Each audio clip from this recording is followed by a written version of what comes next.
যাদের ব্যাপারে সরকার ব্যবস্থা নিয়েছে তাদের কোশ্চেন করলেন।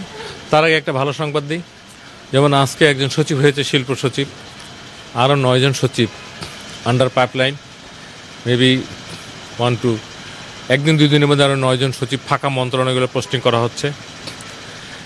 আর যাদের বিরুদ্ধে ব্যবস্থাগুলো নেওয়া হয়েছে, যেমন ওএসডি হয়েছে, বাধ্যতামূলক অবসর হয়েছে, আরেকটা বলা হয়েছে যারা এমন ধরনের হিনিয়াস অফেন্স করেছেন ফাইন্যান্সিয়াল, আমাদের অনেক কলিগদের ব্যাপারে অনেক কথা বাজারে আছে, 4 কোটি 5 কোটি 20 কোটি এরকম আছে।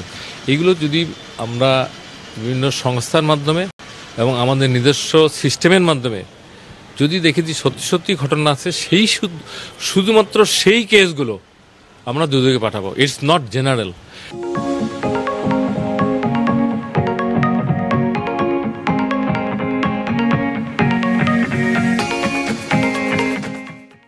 যাদের নামে অপপ্রচার অথবা কোনো অপরাধের সাথে জড়িত না, অথবা এই ধরনের কিছুই করে নাই, সাময়িক ওয়েস্ট হয়েছে, তারা খুবই সাধারণ জীবনযাপন করে, এটা কোনো সমস্যা না।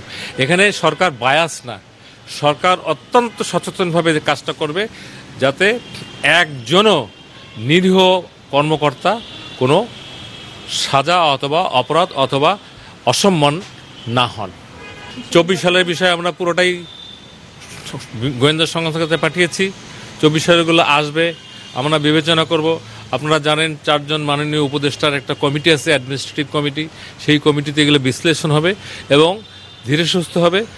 বায়াসড অথবা কোনো আমরা যেটাকে বলি কোনো কিছুর বশবর্তী হয়ে কোনো সিদ্ধান্ত হবে না।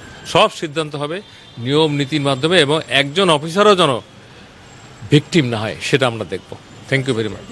হ্যাঁ, যারা সচিব হচ্ছেন আপনাদের, আমরা 4টা এসএসবি কমিটিতে 12 জন সচিব সিলেক্ট করতে পেরেছি। তার মানে কত হার্ডেলের মধ্যে আমি সিলেক্ট করতে হয়েছে।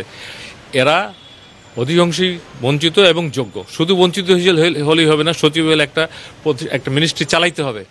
তারা অধিকাংশই বঞ্চিত ছিলেন এবং যোগ্য, এবং কেউই চুক্তিভিত্তিক না, সকলেই চাকরির ভিতর থেকে সচিব হচ্ছেন।